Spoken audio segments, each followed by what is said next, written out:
What's up, everyone? Welcome to another edition of the Roundup. We are Wednesday, it's evening here, it's afternoon if you guys are in America, and I'm joined by my boy Tyrant, as always, to talk some fighting games, bruv. Yeah, what's going on, man? Happy to be back once again. Yeah, we've got a few interesting things to talk about today. Yes, sir. Here is our program of the day. And the guests, of course, are going to join us. We're going to talk of four main things. The first one is the DNF, the RENEGADE versus EU that Tyrant ran on Saturday on this channel. Then some news, because we got an announcement today, because, you know, we like to announce stuff. And then, with our two guests, Sephiblack and Fergus, which will join us a bit later, we'll talk Tekken. Both Tekken 7, because obviously every single thing about Tekken these days is Pakistan the best. So we want everyone's opinions on this, including you guys on the chat, of course. And last but not least, Tekken 8 was announced yesterday. And yeah, that was a hype announcement, man. Yeah, so obviously we knew it was coming after Evo, but then we didn't expect them to just give us, you know, straight up, what was it, like a couple minutes of in-game engine stuff from the State of Play yesterday. Yeah, definitely a nice surprise. I was watching that with my stream, and it was kind of cool. It was definitely badass. I'm not even a Tekken guy. I was like, you know, I was getting into it. It was sick. Yeah, it was definitely a very cool one to watch. But before we talk Tekken, let us talk about DNF Duel. As you guys know, we ran an entire season of Renegades right here, and no champion has been taken down, as America and Europe has been there. Sonic Soul. Sonic Soul defeated Diaphone. Yeah, he defeated him.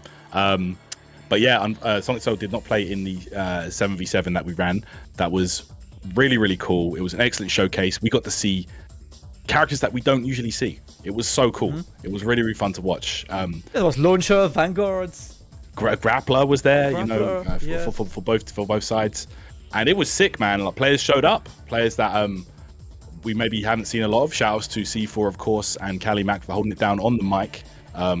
While I was on the 1s and 2s running it. And yeah, it was dope, man. It was really, really cool. Very competitive matches, and I'm looking forward to the next showdown in DNF, man, between these two. I think there's going to be a run back. I've got a feeling. Yeah, and can I say shout out to Netcode as well, man. We actually can play NA versus EU. Bro, zero complaints. Zero complaints. These two sides were happy playing the game. There was no complaints. They were just happy to play.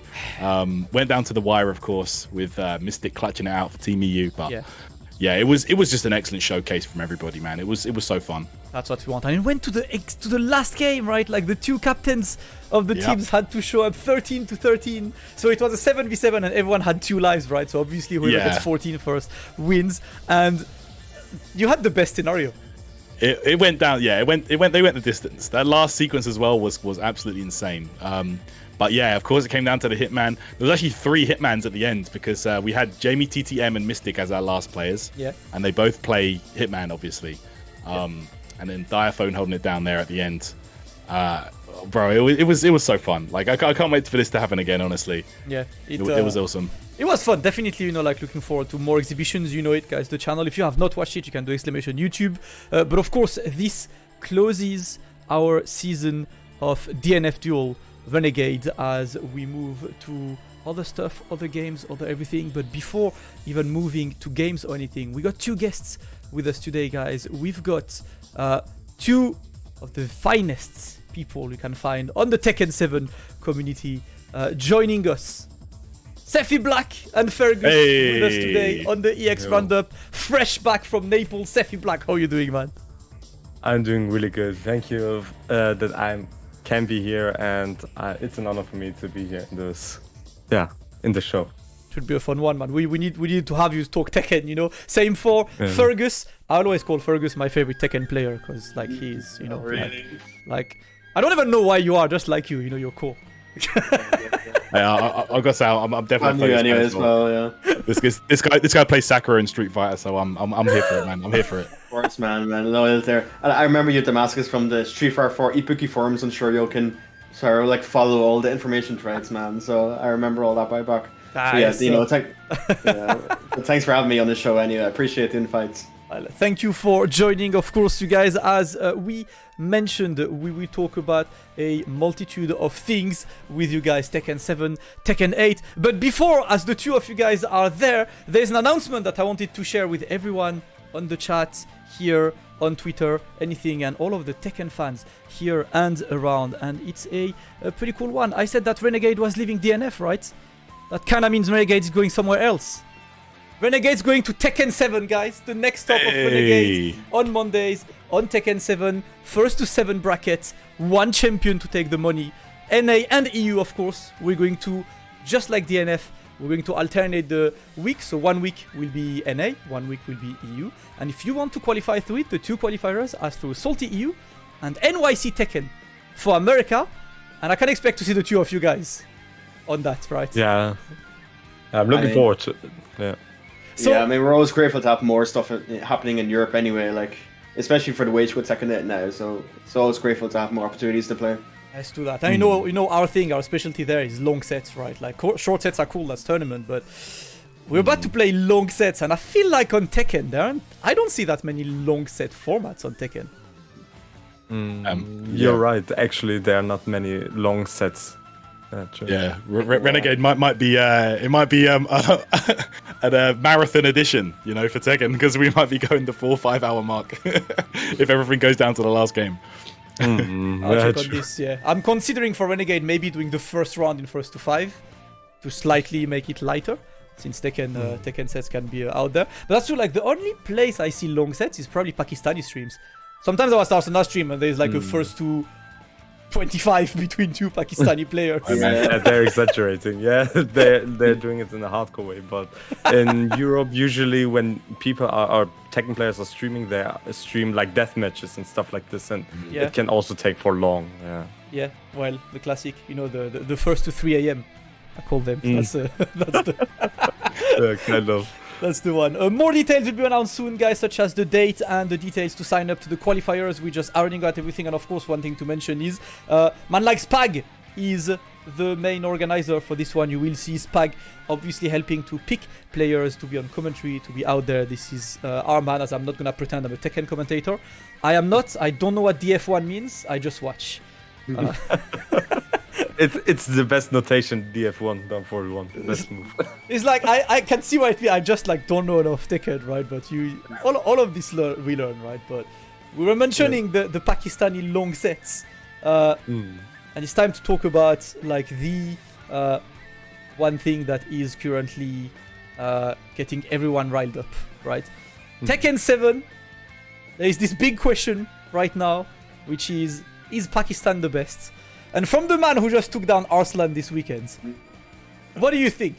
Oh, yeah. I want your opinion.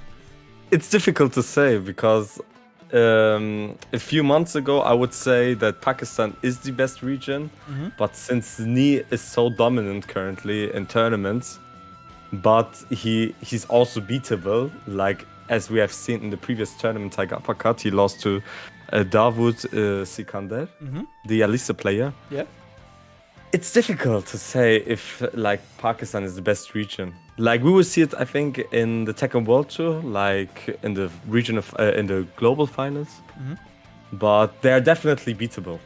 Like the Europeans, the Americans, and the Koreans need to believe in themselves, and I think like they are able to beat them.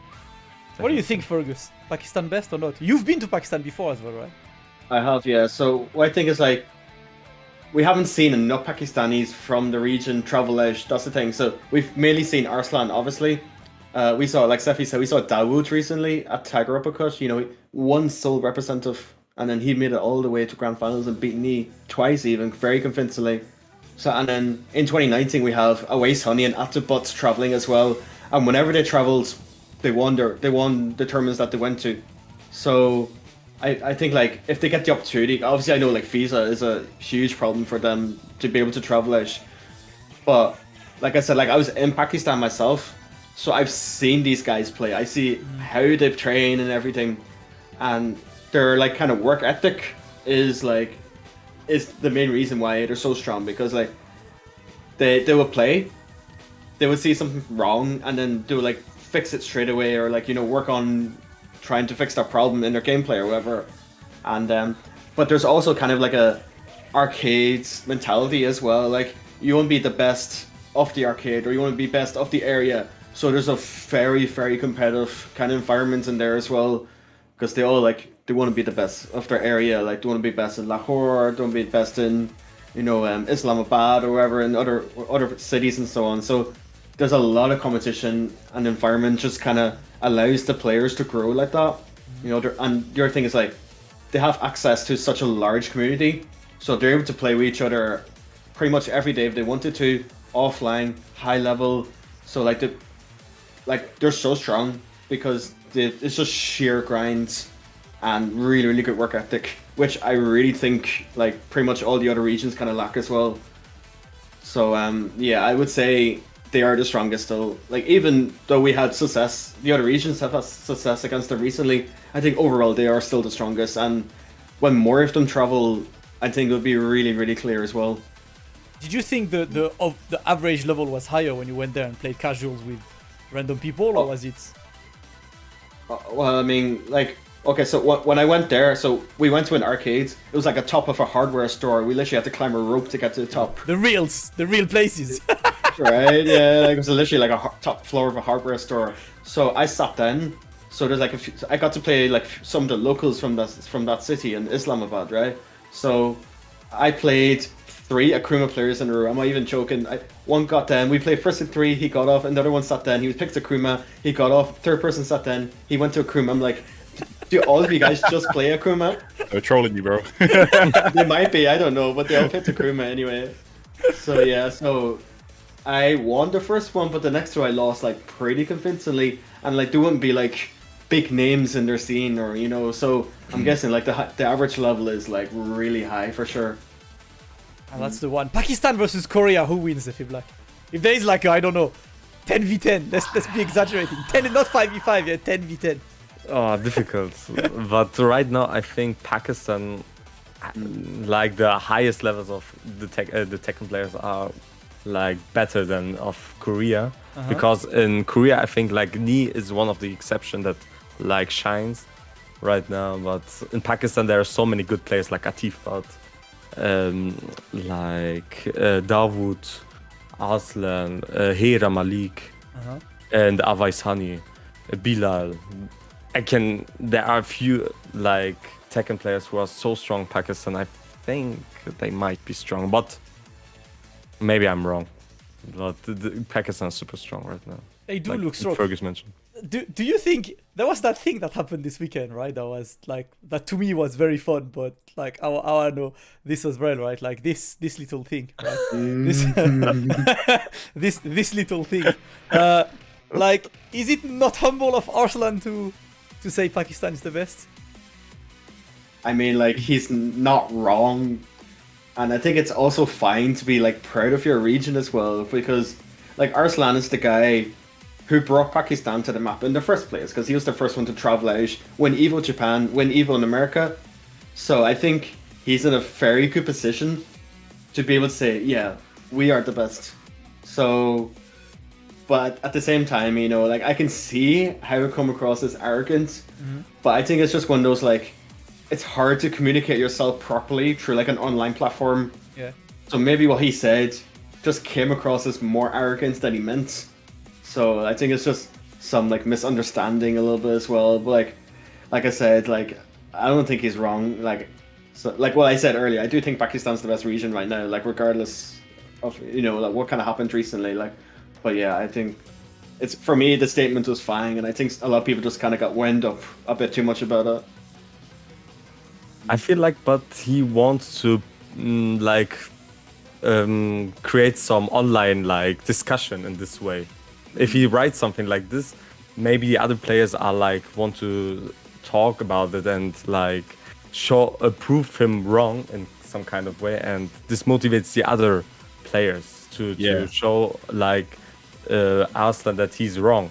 And this is something I like to see in such a competitive game, that everyone wants to stay competitive and wants to try to be the best player. I feel like sometimes a little bit of shit talk or gloating or whatever. It actually motivates the scene, and it actually makes for more hype moments. It makes for better play overall because people want to prove themselves now. So I quite like that because it's almost like sparking a lighting a fire underneath the rest of the community. So I don't dislike that actually. Yeah, I think that's also the intention of Arslan. Like he wants to like give some input to the community that they will put more effort in the game to make it hard to show like him that it's not so easy to, or it's that he's wrong.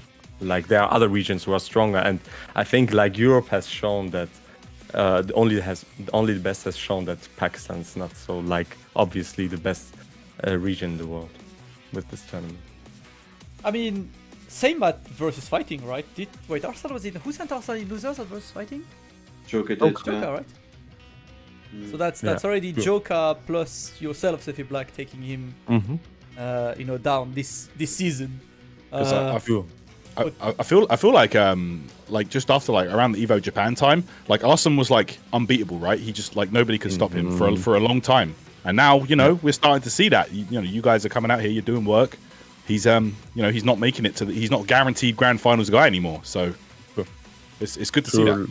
Yeah, like also Shadow has shown like in Evo that he won against him convincingly 6-0. Like that he's also able to beat him. And I think like other players are getting some motivation to see that he's also beatable. And this is good for the community, like that he isn't invincible. Cuddlecore beat him at the Red Bull Subway Showdown as well, right? She did, yeah. Yeah. So and I think it's also the case that people are getting like used to the Zafina matchup because I do think like her as a character is a bit overrated, and I think like people are kind of exploiting the weaknesses of Zafina nowadays, like because like while her movement is super strong and her pressure is strong, I feel like her combat potential is like a bit lacking. Yeah. So and I think people are catching on to that and like playing more patiently. Like you played so patiently against him, Sephi. For example, like you got the life lead and you kind of just like backed off and make him take risks, which paid off. You stepped the Scarecrow 2-2 and all that. So I think it really paid off. So yeah, I think people are just catching on to the Zafina matchup, and I think that's why he's like looking to play Leo more, which is a character that got buffed a lot in the latest patch.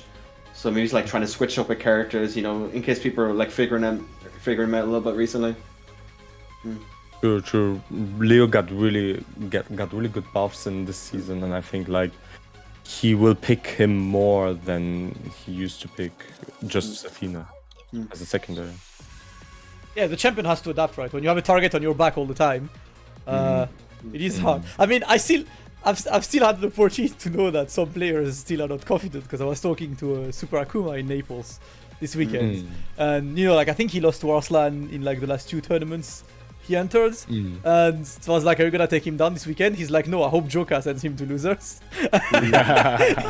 his entire strategy this weekend was like, I hope Joker sends him to losers, then I send Joker in losers, and then he beats him, and then I think I'm good. He seems like he's given up. Yeah, that was so good. Yeah, but at the end, like Arslan is like beatable, and Super Kuma, since he had like bad experience against him, it doesn't mean like it can change. Like he can also adapt and like beat him in some way. Yeah, what do you feel, Fergus? You gonna take him down at some point this season, or? If I what, sorry? Are you gonna take Arslan down sometime this season? You labbing? I mean, I had my chance already, and it didn't really like work out too well. But I haven't really played him recently. But I mean, of course, I have to say I'm confident in beating him, right? But it's very difficult. It's really difficult, and there's also like kind of a character thing as well. Like my character kind of really suffers against his, on top of him being like a super like top tier player. So it's hard. It's hard. Yeah, I mean, Sephi, you just did it. Was that like special prep from you? Were you ready for him? I prepared for him. Yeah, definitely. Since I knew it like 1 week ago or 1 week before Only the Best, I knew that I would play at one point against Arslan. So Tetsu, my sparring partner, like picked only Zafina and analyzed how Arslan is playing and tried to play similar to his gameplay. So Nice. I had a really good sparring partner. I like prepare for that. I like to hear that, man. I like to hear that. Coming prepared is that's the way to go. Definitely, Nice. and you need to do that for like playing as a competitor. You need to prepare for single players like Joker, Fergus, Arslan, and whatever you might face in the tournament. Like it's getting more comfortable if you are like comfortable in the matchup. Prep time always counts. But even though he's beatable, obviously we talked about Pakistan as a region. Like for me, I have a question because from my view of a like, you know, Tekken enjoyer, like a viewer, I see some people saying Pakistan is not the strongest region, but if they're not, who is? Because I don't think there is. Is there a region as stacked in Thailand? Difficult. I would say like. What do you think, Sex? Oh, you go on. You were saying something. Yeah, I would say like I still haven't seen that much from Korea. Like, or at EVO we have seen a few Koreans, but also Japanese players that came in top 8 and were super strong. I think they are like the favorites probably, like of which region is the strongest. But also like America, like the US also has really good players like Anakin, Cuddlecore, Joey Fury, and Shadow. And in Europe, like Super Kuma and Joker are everywhere. Like in every tournament you see, they are like top 3. And it's difficult to say, but I think like my preference is like Korea and Japan are super strong. But we'll see like more clearly this weekend because we have Rev Major this weekend, which is gonna be like a really stacked tournament. Like you know, like the Koreans and the Japanese will be there, and 2 Pakistani players, Atifbot and Kasamir will be there as well. And then I'll tell you, like Atifbot is insane. Like Kasamir is really strong, of course, as well, but Atifbot is robotic. Like I think that will be very clear. Like, for me, he will be the favorite to win that tournament. So I'm really interested to see how that tournament goes because it's definitely like one of the more stacked tournaments of the whole year, if ever. Like, so I think after that tournament, it'll be a bit more clear, you know, which region is a stronger one, and you know, like we'll have more evidence to support that.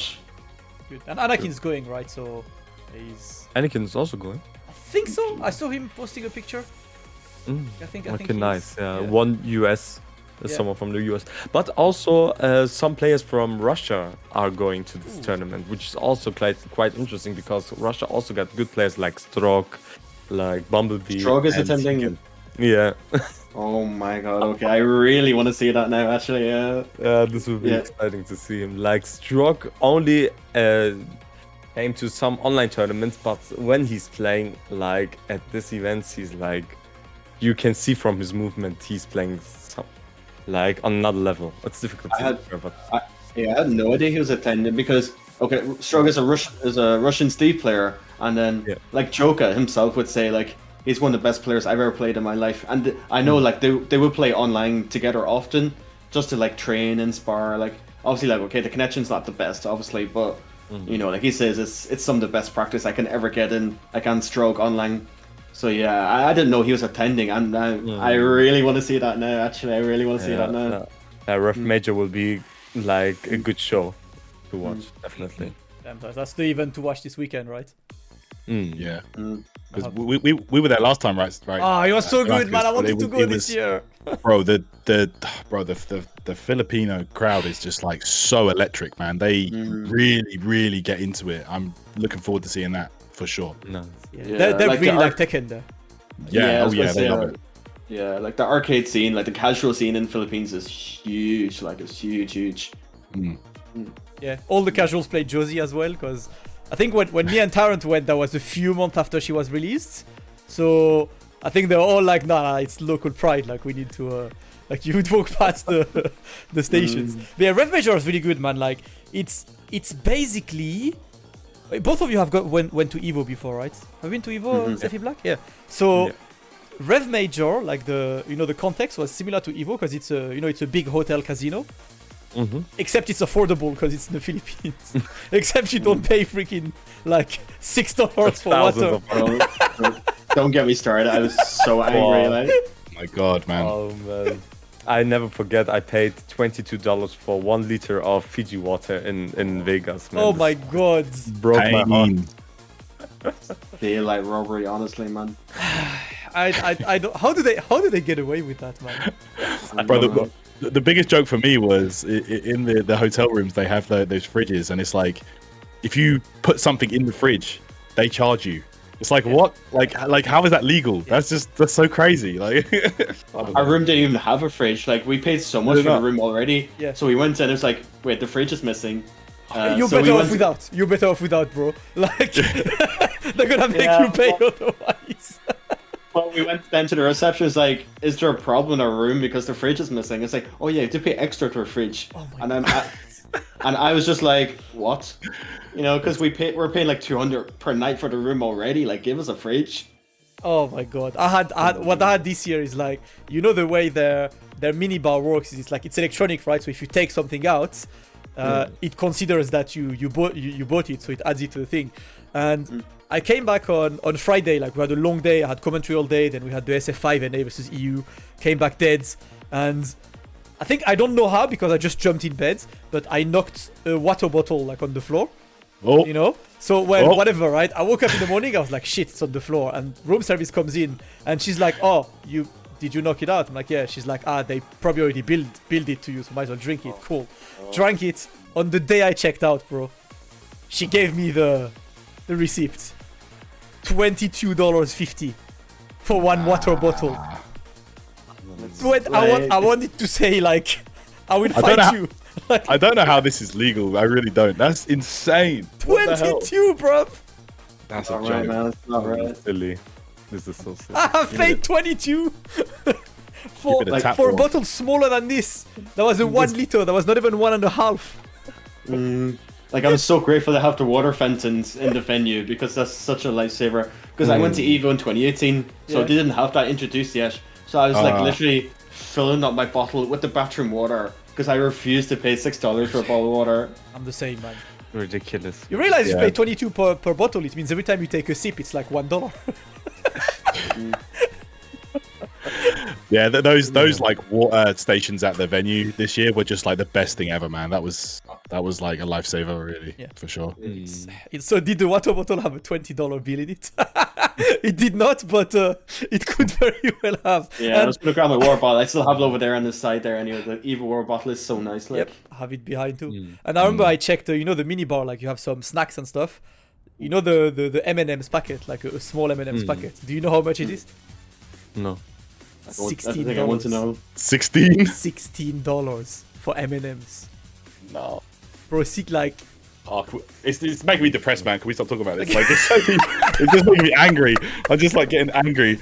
Oh my god, Las Vegas is quite the city. You're not allowed to eat or drink. What a city. But yeah, as I said, like what I liked in Verveje is right. It was a very similar like context, you know, like the whole casino hotel kind of thing, with a lot of like restaurants from all around the world. Except they were all affordable. Like you would pay, I think me and Tyrant used to go to that restaurant. It would be maybe like 7 to 8 euros, you know, for you to eat. So like, you know, like very affordable prices and stuff. So yeah, really good. Yeah, it's literally like a great event. I can't wait to watch. I wish I was going this year actually, but I wanted to. not. Yeah. Yeah. It's so long as well. Like from London, it's like a 22 hours journey.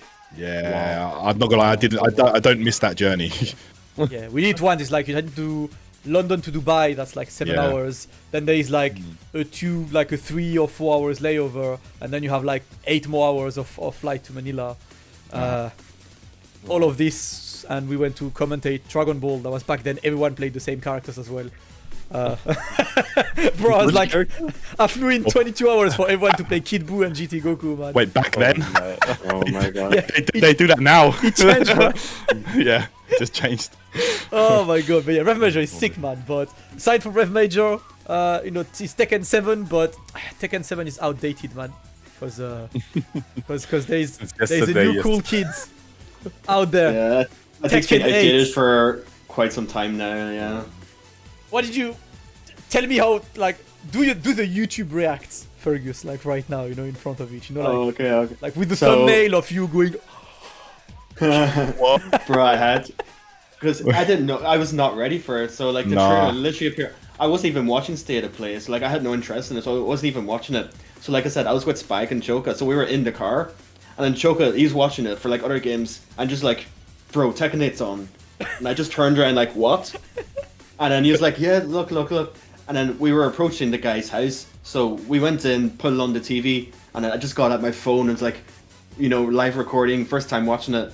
Because like I didn't have like my content creator mode on, you know, I didn't have my thumbnail ready, I didn't have, you know, like professional setup ready, right? So it's like, okay, trailer, TV, phone, let's go, you know.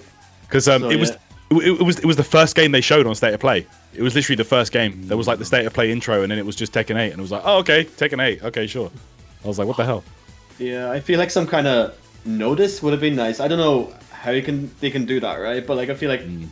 Say like, okay, Namco's gonna announce something here, you know, like give us a bit of a head up. It was just like, you know, Tekken 8's on, what? You know, like just so out of the blue. Like everyone had the same reaction. I think it was just where did this come from, you know? Yeah, it looked cool as hell though, man. Like super impressive. I'm not gonna lie. And I didn't see the word PS4 anywhere. I think it's just PS5, right? Is that right? Yeah, just Needs to, PS5, man. Xbox, Win 2022, bro. Like that's it. It's just like whatever PS4 looks like is gonna take off to Mars when I play it. It makes so much noise. You know, mine is going as well, yeah.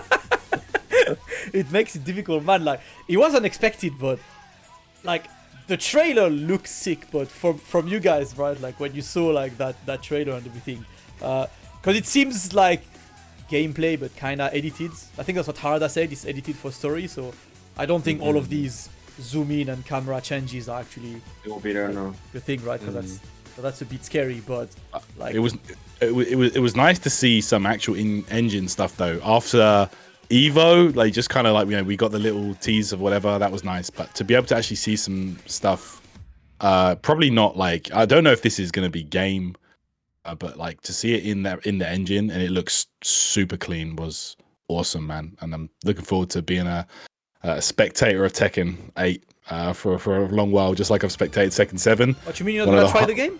I don't know, man. Like I just know I'm not into 3D games. Listen, Sephiblack, you have 1 minute to convince Tyrant to play Tekken 8 right now. Give him your best arguments. It looks sick. Tekken 7 or Tekken 8? Tekken 8. Like Tekken 8. Make him buy the game. Look at the graphics. Yeah. It looks. It does look sick. Look how Kazuya and Jin look like. The effects, like the in the background, the rain, the thunder, everything looks like really nice. It is very like dynamic as well compared to Tekken 7. Like the background is moving, like there's a storm in the background while you're fighting against each other. There will be rage art and slow-mo effects, which look sick and like appealing, and like. Even the hits and the punches in the trailer look very like tough and dynamic. Like you can feel the punch just by looking at the game, and I feel like it will be a great game to play if they will like change certain stuff. Or what do you want to change? What do you want to be changed? Like bigger stages, I would prefer. Like the stages, some stages are too small. But already this stage, what we have seen in the trailer looks big.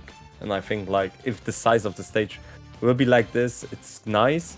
The effects looks good. Like you can see the water in the face of the rain. It's like flowing on the face. This looks very appealing, and yeah, overall it just looks better. And I just wanted to have like a better look of Tekken 7. Overall, I'm happy with Tekken 7.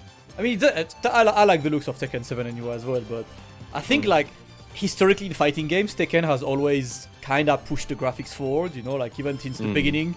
It's always been like one of those who was like, oh, 3D is a thing now, I'm gonna make it happen on fighting games. So kind of makes sense that they're trying to be looking as clean as possible. I mean, Kazuya has spent years in the gym since Tekken 7. How large the man is. Yeah, they got some money on because of Tekken 7, so they can afford to put money on Tekken 8.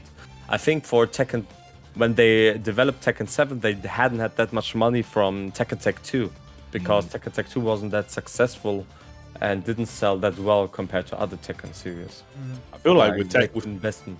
I feel like with Tekken as well, it's one of Bandai Namco's flagship titles, right? So they're always gonna like make sure it's legit, you know, like they're always gonna try and make sure it looks sick, you know, it's good for the competition as well as the casuals. So yeah, I feel like I mean, you can see it's going to be excellent.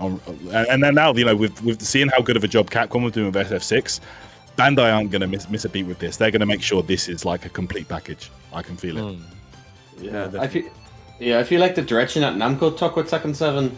So like on release, it was like very bare bones. There was not very many modes. The story, arcade battle story mode was like really lackluster. Like it was like one little like even like PowerPoint slide, like some text. Wow. You fight and then you get a little ending or whatever. So like I hope for the next game to have something like Tekken 5. You know, you have a whole story, like a whole arcade battle. You have 2 rival interludes. You know, you get actual characters interacting with each other, and then you know that like kind of improves their personality. You know, like shows off their personality, and then that's what people like about the characters. You know, like their personality, their fighting style, or whatever else like with the character. So, but I feel like in Tekken 7, that's really been like that has been really lacking. Like a lot of characters like kind of generic-y. The story is awful across the board, so there's no like attachment to the characters anymore. There's no Tekken ball. Very important. That too. Is Tekken 7 the only one with no iconic minigame? I feel like every Tekken has an iconic side game. Tekken bowling. Yeah. Like I don't know. I like this. You know what I want in Tekken 8? As a person who's very casual about Tekken? A tutorial, bruv. Like, please explain the game I'm playing, especially your game. Because, you know, like from my perspective as someone who is not heavy into Tekken, right? Like, when I launched Tekken, I was like, oh cool, there are 1 million characters, they all look cool. And all it told me is, one button is left arm, one is right arm, one is left leg, one is right leg. Have fun. I was like, I have no idea what to do. That's it. Off you go. Yeah. It would be good to have a tutorial mode, definitely. Like, this is missing since... I think in Tekken Tech 2, they tried to, like, show you certain mechanism, like sidestep and stuff like this in a very, like, fun way. But, like, a true tutorial mode didn't exist. And I think it would help also, like, beginners to get access to the game, since it's very complex and not easy to play. Even movement is hard in Tekken, right? Yeah, definitely. It is. I think what puts off a lot of people is, like, there's so much you have to get through. Like, matchup wise, knowledge wise, there's thousands of knowledge checks that you just have to deal with, and then you have to build a muscle memory to deal with that kind of stuff before you can actually like play the game properly or get into like actual mind games rather than just dealing with string number 5 or dealing with string number 10 or high that you didn't duck or whatever. So like I have so many people like I love Tekken, but I just can't commit the time to get decent at it, and I totally understand that because the knowledge barrier is too high in this game. The entry level, that all the stuff that you need to know before you can play is so high. So yeah, so one thing I really want to see is like the Haviland's drive. I think the Haviland Mortal Kombat, when you punish something in game, have the message punish come up. Yeah, it does it does in training modes, but should do it in game as well, in match as well. It's so important because even a viewer who's like casual, like I know for me when I watch Tekken, because I'm not well versed technically, unless like Spag or Markman or Kiwi says punish, I have no idea if what I've seen was a punish or not.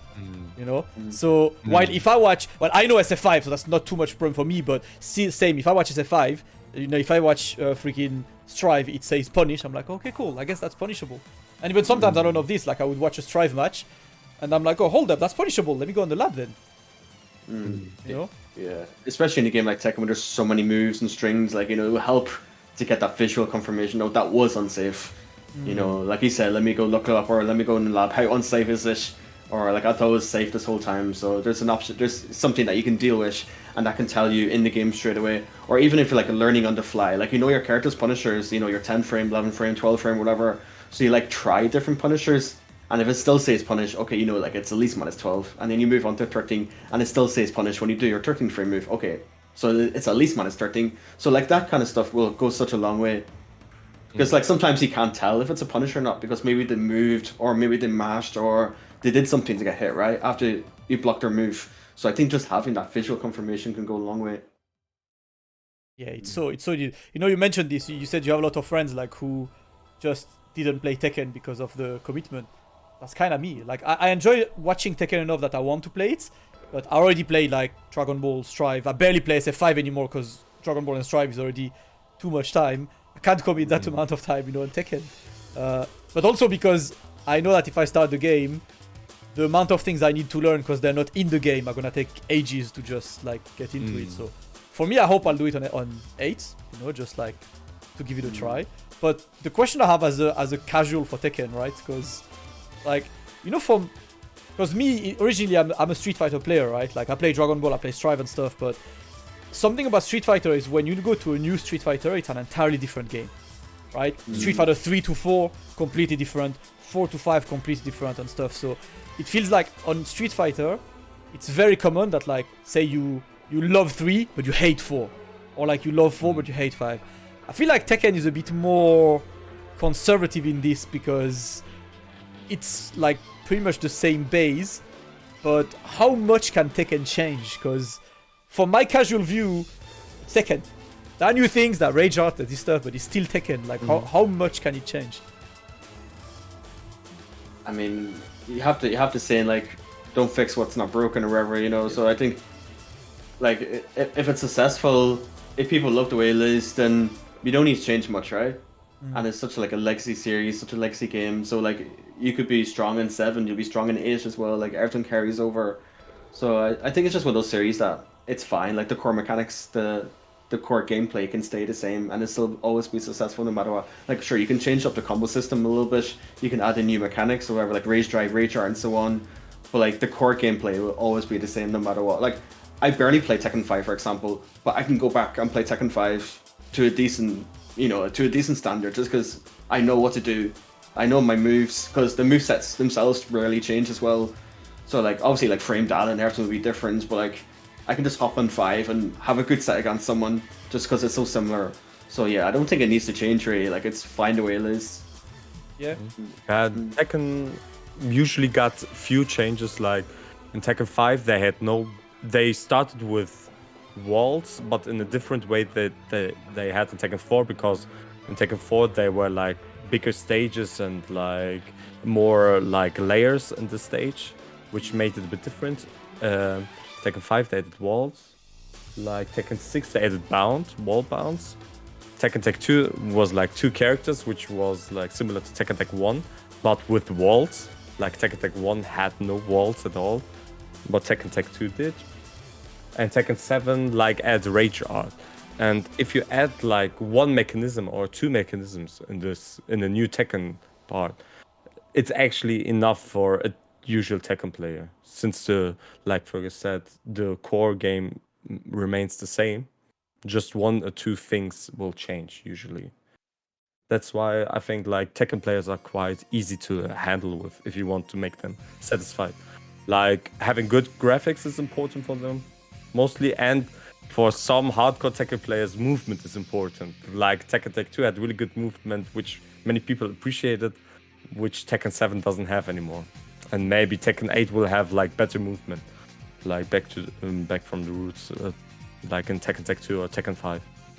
Yeah, but like I know like that's a bit of a controversial topic, but like you also can't have movement too good, or else you'd be just ice skating away from all sorts of pressure, or like you know so much. So like you need to find a good balance between like movement too good, because I did play DR a little bit, like I said, like casually, but it was too easy to just get away from things. Yeah. So I think, okay, maybe 7's not a good example, but Tag 2 is like the good example. But it was like worse than DR, but it was better than Tekken 6. So it's like a good middle ground for movement, you know, like you weren't just like Safina dashing away from everything, but you also had options to escape like most offense, so that was fine. So like, you know, a middle ground is important for movement in my opinion. Yeah, having a good balance between like movement and attacking, like in a decent way, is like in Tekken 7 it's still good. I don't say that, but it's worse than the previous Tekken. So you will feel the difference from each Tekken series, for sure. Yeah, that's a cool bit about this. But obviously Tekken has a billion characters. as always. Who do we want? Yeah. No. Who do you, Sephiblack, who do you not want in Tekken 8? Who's the character whose face you don't want to appear? I want the real question first. I would say right now, like, Kunimitsu is annoying. Just put her away. I don't want to see her. She's cool looking, but she's annoying, for example.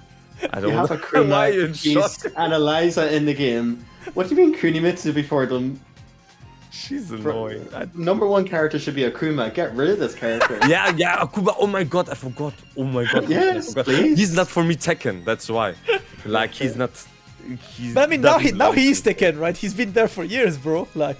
No, Really? he's just super Akuma.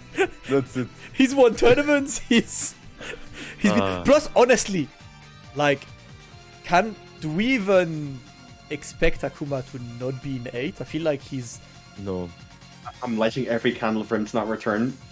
I feel like, yeah, I feel like it's, I don't know, it's hard to say because they might do different characters from other franchises. You don't know, like, but I feel like it's a safe bet to assume maybe not, because I doubt they'd have the same crossover 2 games in a row. It just feels a bit weird. Maybe they'll do The thing is, like, he's like in the story. He's like ingrained in the story. He's part of the Tekken universe. That's true. So- That's true. It's not like out of question that he's gonna not return, but I think for everyone's sanity, after dealing with this character for years and years, I think it's better if they don't, you know. The bad thing is spectators like to watch Akuma. I'm sorry. I'm sorry, guys. I actually like watching Akuma. Damascus is the perfect example. When I see Akuma, it's funny because when he was released in Tekken 7, I feel like me and all the Street Fighter people were like, he looks dumb. Because like Akuma in Street Fighter, like his sweep is like 5 frames or 6 frames, right? So when he sweeps on Tekken and he does like this, he puts the hand and he extends the leg. I'm like, it's like an old man doing a sweep, but I got used to it. Now I kind of like watching Akuma, you know? You've also got to realize that, like, so that Akuma in Tekken 7 is so old that that's actually based on the Street Fighter 4 Akuma, because he's got like the Street Fighter 4 life bar at the bottom. Yeah. So if they do him again, what, they're going to do SF5 or even SF6? Oh, you're going to get he's gonna be in the V-Trigger. game. You're going to get V-Trigger Akuma in 8, bro. That's what I'm saying. Is he going to be like SF5 or 6? I don't know. But what they could do though is like they could bring Akuma back, sure, but make him useless. Like make every move like 50 frame, like make him so bad, so the casuals will still love him, and it doesn't affect the competitive integrity of the game. I think that's a good compromise. Like, You just don't want to see him in tournament, right? Just for casuals. I just don't want to see him in tournaments. Like, but the casuals can have him. Like, they can do their funny fireballs. But I don't want to deal with plus and block low launchers. All you've got to think about is every single video game he's ever been in, every fighting game he's ever been in, he's always been top tier. So You guys just got the normal Street Fighter experience. good luck, guys. Yeah, in Tekken. You can have it, don't worry. They literally threw the character in any game where there's no consistent anti-airs and like have fun. Go figure out your anti-air if it's even consistent, you know.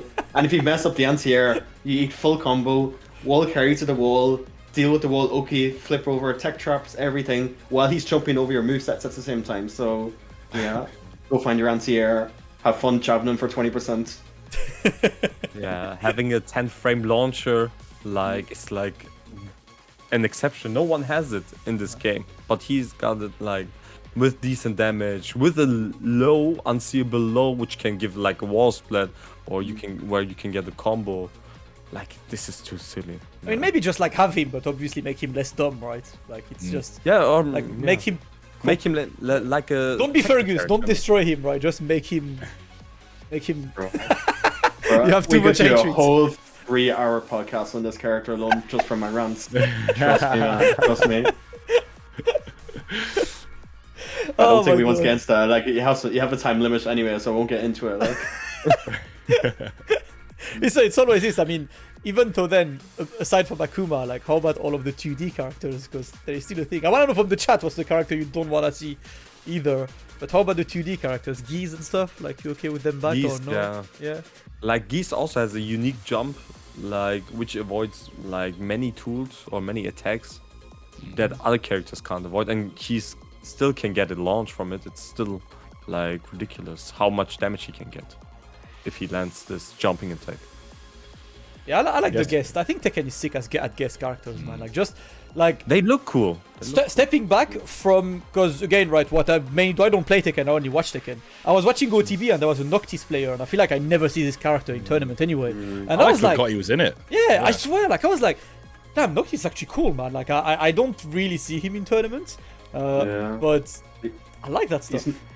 He's not like too strong nowadays, so that's kind of why. But I remember when Noctis was revealed, so like all the guest characters so far has been like from fighting games, so like Geese, Akuma, right? So it kind of makes sense during the game. Though. Like that's a whole nerd thing as well. So I watched the trailer, and then we were at the World Finals in 2017. Okay, Noctis trailer, and then it zoomed out to show Noctis, and we were just like, what? So and then that was just one layer, right? So like, okay, he's from a video game. Okay, maybe it kind of makes sense. And then they showed Negan from a completely different like medium, you know, from a TV show. So anything was possible after that, you know. Like they could put in fucking like Britney Spears as DLC character. Like it wouldn't be out of question at this point. Noctis felt like Negan felt like the most random addition to me. It's like, how the hell did you end up with a character from the it opens so much. It means you could literally have freaking Better Call Saul in Tekken 8. Yeah, Harada's nuts, man. Like he'll just do what he wants. Which guest do you want though? I'll go for it, Black. But do you think like Negan suits in the game when you watch Negan is playing in the tournament as a not Tekken player? I mean, he kind of looks different for sure. It looks a bit out of place. I'm not gonna lie. That's true. He's a guest. He looks like a guest. Okay. But I think it's cool this way, you know. It's cool. Yeah, it's badass. But man, I don't know. I'm looking forward to seeing. I'm looking forward to seeing who else they consider to have. You know. Who do we want? Which guests do we want?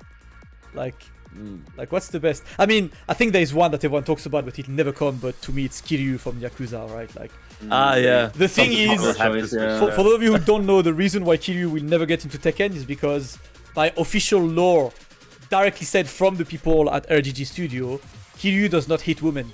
So he can't be on Tekken because for the lore of the character, they don't allow Kiryu to be in a video where he punches a woman. Because that's not Kiryu. So maybe another character from Yakuza then. But they did that with Negan though. Like Negan's lore in The Walking Dead is that he doesn't go after women or children. Yeah. But like he's beating up the girls in Tekken, so like he literally has a move called No Exceptions, where he screams no exceptions. And you know, if he does it on a female character, he still saves it as well. So I think they can bend the rules a little bit. The stream chat, we're just talking about Tifa. Like if they want another Final Fantasy character, that could be pretty cool. That's my number one. That was my one. That one's. Yeah, that's the character for only the best, right? Italian. Oh my Italian God, representative. But yeah, my favorite Italian governor. I mean, Fergus is a waifu enjoyer anyway. If she's in the game, I'll main her straight away, like off the bat. That's the one. Straight, no hesitation. What's your dream guest, Sephiblack? I think I would like to have Akira Yuki. Like from Virtua Fighter. That would make sense. He's a really cool looking. He's a very cool looking character. Or I like Virtua Fighter in general. And he was in. I mean, it's the same group, but he was in Dead or Alive, right? Akira. So like there is. Like I think his history of Virtua Fighter being out of Virtua Fighter, right? Plus, you're right. I think he would naturally fit into Tekken. Like he would be a cooler version of Leo. Like since Leo and Akira have like similar moves, or like moveset, but me personally, he looks so cool, Akira, that I would like to play him. Similar to Jin, like from his style, like they're both cool looking. What character would make you play Tyrant? Like a character that really okay, I have to, man. Freaking Leon from Resident Evil, yeah. Yeah, maybe some, or like maybe like Ryo Hazuki from Shenmue. Yeah. That could be kind of cool because it kind of has the like Tekken kind of Virtua Fighter combat in game. He has like tons of moves. Like that could be cool. I mean, it's just a shame that Shenmue is like a joke now with the third one. It was just so bad. Horrible things, yeah. So bad. But yeah, it would be. I'd love to see him in a bona fide fighting game. That'd be freaking awesome. I'd love to see that. Wesker would get Tyrant, I think so. Yeah, if they put. Yeah, Wesker's in the game. If they put anyone from Resident Evil, Tyrant is installing the game. Frame 1, DMing Fergus. How do I play? Yeah, absolutely. I'm in. That's it. Dead or Alive characters would be cool as well. Like I think a lot can fit like Tekken kind of easily. Or just be more risky. To be honest, for me, I actually like the idea that they put 2D characters in Tekken because it's so, Akuma, Geese is just like cool, and I like the fact that these characters have an extra gauge to work with. I like that they have a resource to work. And do you think that's actually possible? I was thinking on Tekken 8, what can they add? But Tekken 7 has 3 or 4 characters with extra resources. What if they make it for everyone? Like they actually have the bar of stuff. No. You don't want the 2D stuff? You don't like? No. I mean, we already have rage drives as kind of like a comeback mechanic, so I don't think we need meter at all. Because that'll just start to go away from being a 3D fighter, closer to a 2.5D fighter or whatever. So I mean, Soul Calibur does I think Soul Calibur did it bad though. They did it wrong. I can't lie. Yeah, from 1 to 4, they had no meter. But 5 they introduced meter, and then 6 still has the mechanic. Yeah. And I think a lot of communities not really happy with that. So I don't want Tekken to turn out like that as well.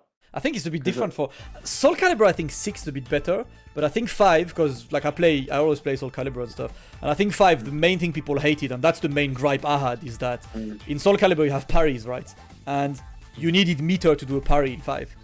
And that's stupid, that's a core. It's literally, imagine your Tekken low parry becomes something you need meter for. You're like, why would I take that much of a risk and pay meter for it just for the reward of a parry?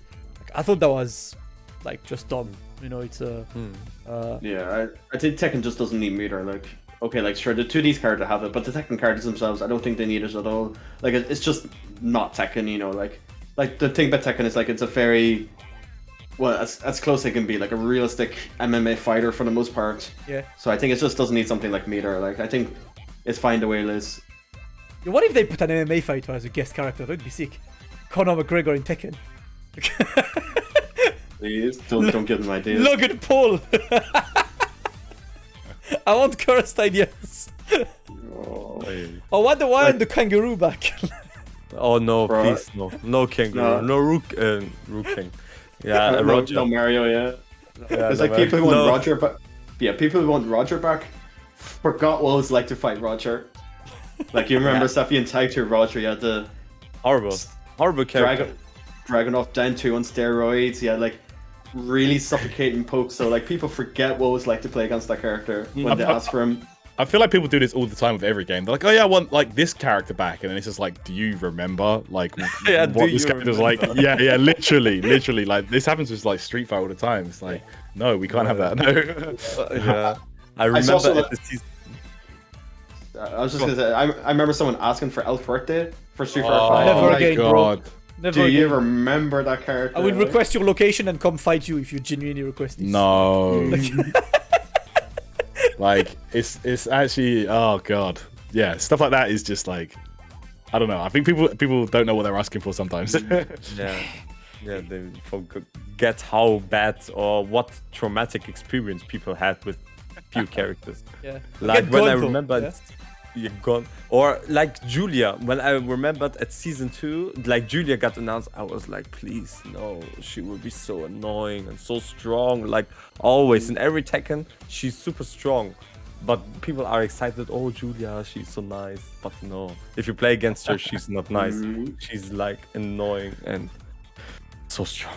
Well, I mean, personally, I was very happy for Julia's return. Yeah, I know, and Chanel as well, but still. Yeah, well, I mean, look what happened to her. She's been top 3 for a long time, so yeah. I mean, that's also Tekken, right? The legacy of the cast is so big that you could dig and find so many of the old one and everything. Freaking, I know I see people requesting Christie's back, but if you already have Eddie, do you want more? Yeah, or Bruce? Many people want to see Bruce back. Yeah. They are since Josie is a similar fighting style than Bruce, but they don't like Josie's character or personality. Yeah. I don't know. Yeah. And they will wish to have Bruce back instead. Yeah. And then they kind of screwed over Bruce fans again when they introduced Fuck. Yeah, yeah. It's just like I'm sorry, you're not getting Bruce back at this point. Like That's true though. Like here is your Thai boxing guy, but not the one you want. Yeah. yeah. A new one, and he's gonna be broken. Not anymore, but yeah. Yeah, But for a long time it was broken. On release it was, but yeah, even like new characters, I think new characters always look sick in Tekken. Like to this day, I still think Leroy is one of the coolest looking characters I've seen in any game. Like free, it's just had a very unfortunate release. Like very unfortunate. I was Lydia looks cool. Yeah, as well. Yeah, like she's a cool looking character. But I would like to say something about the topic for Tekken 8. Like, I wish to see something that Leroy got with the cane. That every character has one special move for one match. Like, Leroy can use like the cane only once in a match, and this is something like which can bring some comebacks at every time, like in every situation. Not like Rage Drive or Rage Art, but in at any time in the match, which can be interesting for Tekken 8. Yeah, it's kind of cool. That's kind of, I think Mortal Kombat had this. Like that's one of the moves that you can't. That's limited in use. You can add some stuff. I'm very curious to see like how they add, and also who the hell they put. Now, like we said, who do we not want, but who do you want, Sephiblack, in the game? Like who do you absolutely want? Obviously, that's not too obvious because obviously Kazuya. I mean, I guess Heihachi is gonna be there. Paul, like that's normal guys, but who do you want? Yeah, like obviously Miguel. I want to have him in Tekken 8. Like this would be sick to see him in the new graphics. Yeah, and we're getting buffed hopefully. But yeah, Miguel, hopefully. How about you, Fergus? Which waifu do you want? I know it's not gonna be a guy that you're gonna tell me. You're not gonna be like, yeah, I would really like to have Brian. Nah, that's not. No, of course not, man.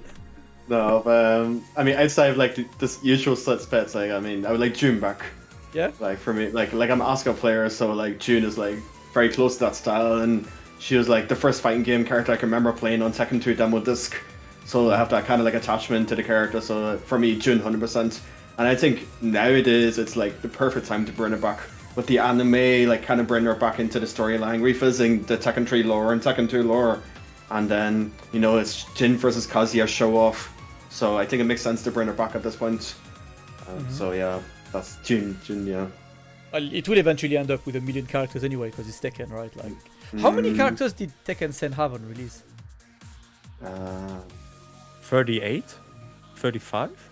Not that much. On release? On the console release anyway, maybe 30 something, 32, something like 30. That, yeah. Yeah, that's not that much. For Tekken, it's not that much. For other fighting games, like it can be. By fighting games, I mean DNF is like how many on DNF Tyrant? Like 12? 16. 16? Yeah. Yeah. That's Street Fighter had 16, right? Now it's like, we're over 40 now at this point. Yeah. Yeah, it's like 40. Same for Strive. Strive was like about 16 or 20. It's always under the 20 mark for like 2D games. I guess Tekken is a bit different on that. But obviously, like for me, I think tutorial is the most important, obviously, because they need to do this. But netcode, bruv. Yeah. About the real things. Please. Yeah, this needs to be changed. Yeah, definitely. Because more consistent. Yeah. Like now, personally, I've been blessed with good netcode games, right? Like I've been playing Strive. Like Tyrant has been playing DNF.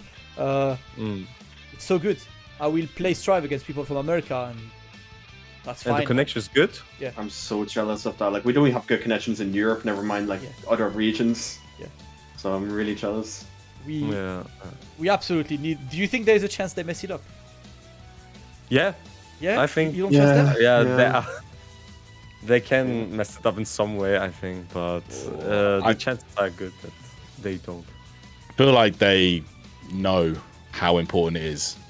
So, I mean it's really to do it. But like netcode is one issue, but like on the PC port itself, like there's a lot of issues with the port itself because like we're talking like frame drops, we're talking lobbies just closing randomly. Like there was an online exhibition, like a really like Namco supported tournament, and the grand finals was just crashing because they couldn't connect to each other, and it looked really embarrassing for them, So like the PC port is a whole issue in itself. Never mind the netcode. So I'm hoping the ports and also actual like non-meme Tekken 3 rollback netcode is in Tekken 8, like actual proper the rollback, and functioning, consistent PC port as well.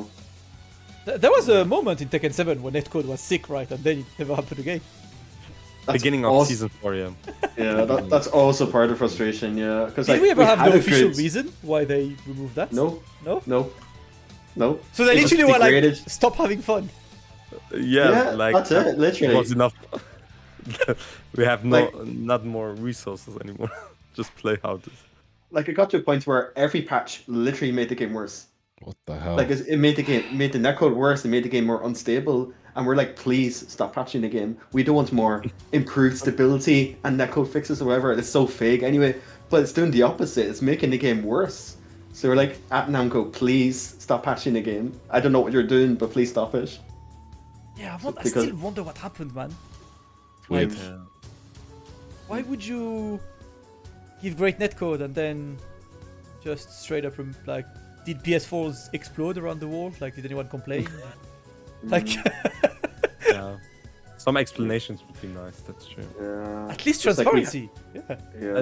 Like we had a good that's the frustration. We had a good what happened, and there was just no like you said, no transparency, like no statements. Yeah, we're sorry. We know what's happening, but I don't know. There was a lot in season 3. There was a lot of frustrations, and then after season 4, like the issues with frame drops start becoming more prevalent, and like to the point where like I can tell you a story. Like, you know this, Sephi. I think I was in grand finals in an online tournament against a French Steed player, and I landed a counter hit, and it was the last game, last round. The counter hit would have been the winning combo, and my game just exploded when I got the counter hit, and I just dropped the combo, and the other guy like just won, but apparently on his end that didn't happen at all.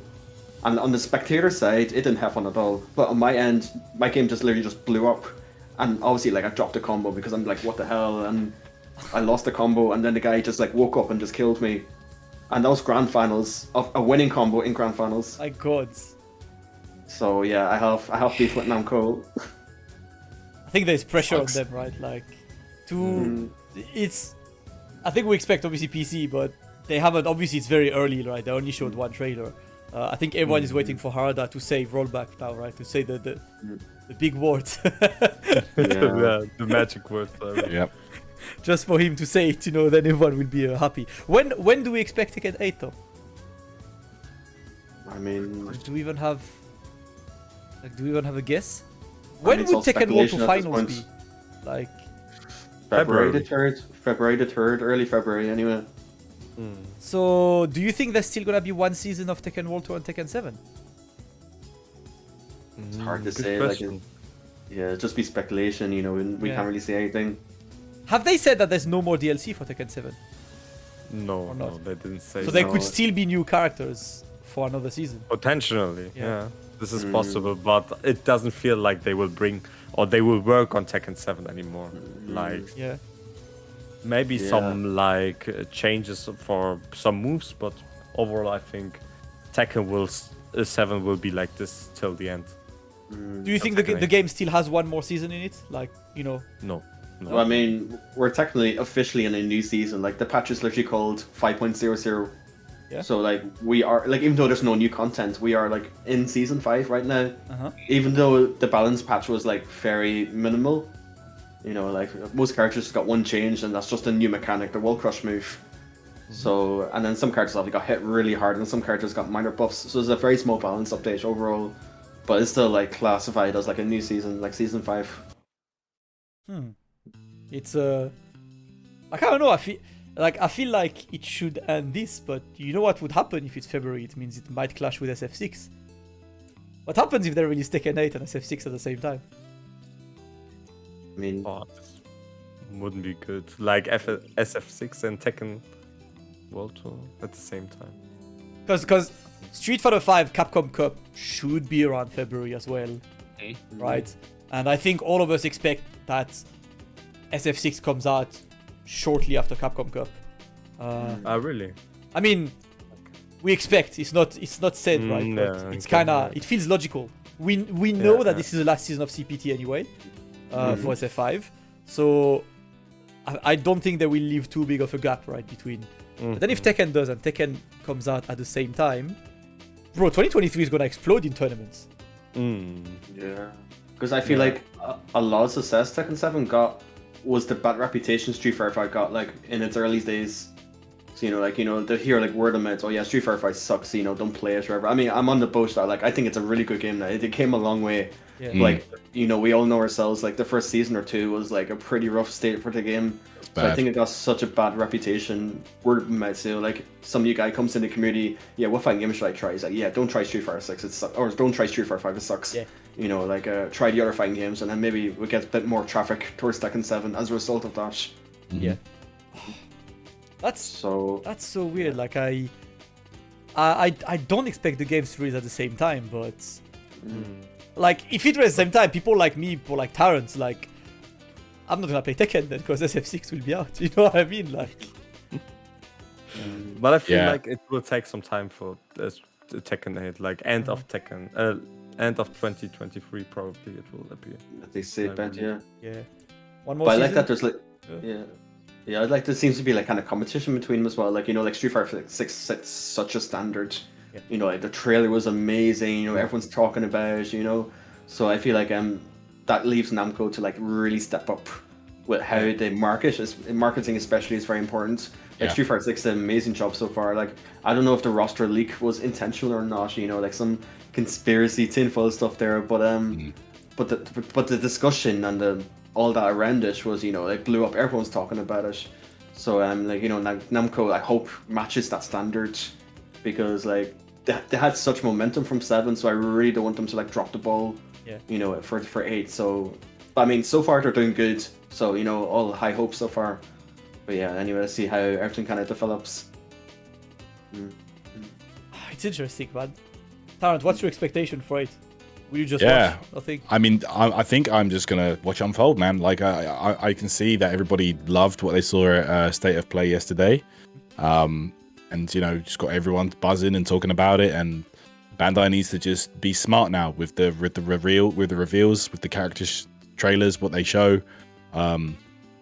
Yeah, man, like it's kind of that same thing of Street Fighter, but I feel like right now everybody expects SF6 to be good, and they kind of have feeling that they kind of know it's going to be good because everything we've seen on the game is awesome.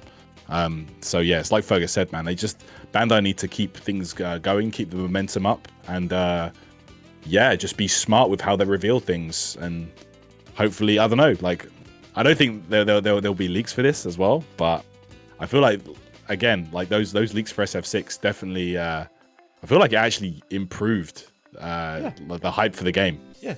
Like I like knowing who's going to be in the game before it comes out. Like I like that. The way that Capcom did the Season 3 trailer where they showed all the characters in the trailer, the one with G and Cody and stuff, that was like the best one they did. Yeah. And it's because we knew what was coming.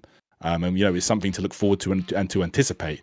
Whereas when it's just random character drops and reveals every like few months, it's just kind of like, oh, okay, they're showing Guile, they're showing Jury, whatever, right?